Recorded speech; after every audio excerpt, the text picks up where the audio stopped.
Hi guys, hope you all are well. The topic that we are going to discuss today may leave a deep impact in your life, and this topic is titled, Are Angels Real? These stories will get you wondering. On a day-to-day level, few of us probably think much about angels. They're just stone statues in cemeteries or marble sculptures in galleries, the stuff of children's tales and Renaissance paintings, not a flesh and blood life.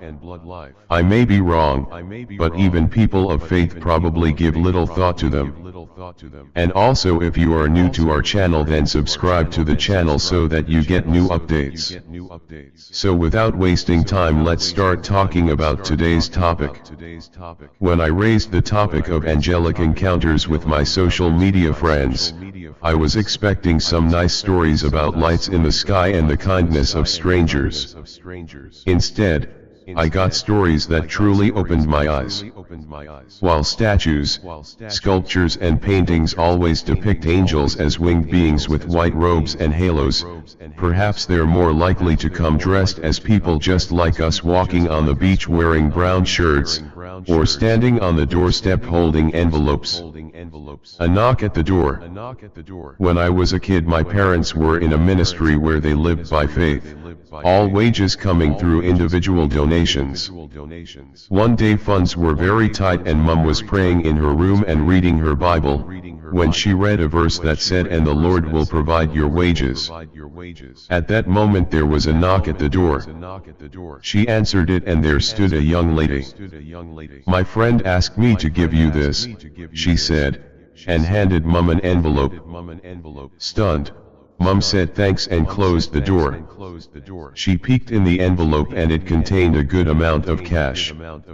There was no more than 30 seconds between closing the door and opening it again, but the girl was gone. It would have taken more than 30 seconds to reach the street and the view was clear. There was nowhere for her to go and there was no car. To this day my mum is convinced that this was an angel sent by the Lord, guiding lights on a snowy night. One night my wife and I went across to an American Air Force base, Misawa, east of where we were working as missionaries in Aomori, northern Japan. It was a chance for us to have fellowship with some strong Christians and be refreshed for ministry.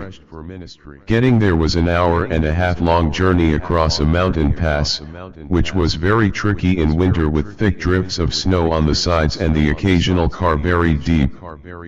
Driving home, we were very tired. The snow had started to fall and came down in big cotton ball-sized flakes, making vision difficult.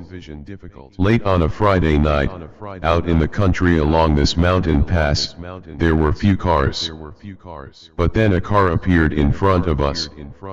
Behind this car we stayed for the next hour, along the difficult mountain pass stretch, always keeping the rear red lights in view.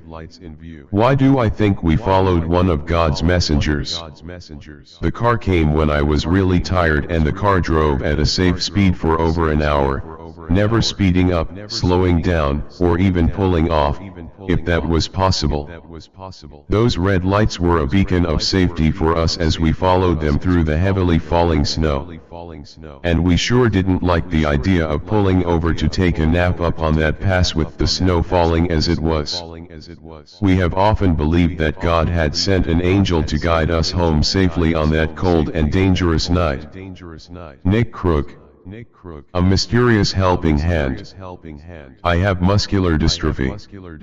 The last time I ever attempted to travel by myself on the London Tube, on crutches with a large rucksack, I found myself at Putney Station facing an enormous flight of stairs. There was no lift or escalator and I stood at the bottom thinking, I can't do this. I just can't. I wanted to cry because I should have been able to manage the stairs, but I couldn't. I just prayed. And then a man with the most amazing face appeared at my side. "Can I carry your bag and help you up the stairs?" he said. I couldn't stop staring at him.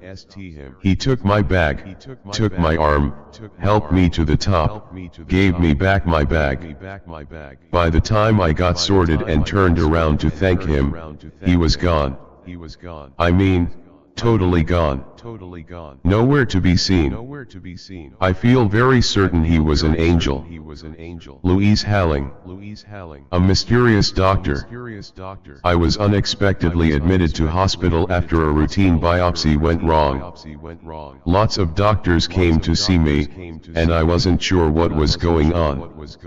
One doctor came to see me the next day and explained everything really clearly, so I could understand what was happening. He came to see me a second time with some good news also. But when my specialist and others came later, they didn't know of any doctor by the name that I mentioned to them, and no one else seemed to be aware of this doctor. This led me to think he may have been an angel provided by God in my time of need. Thank you for watching the video. Do share your opinion in the comments about what you felt from this video, and what you think about this video, and Allah Hafiz for the next video.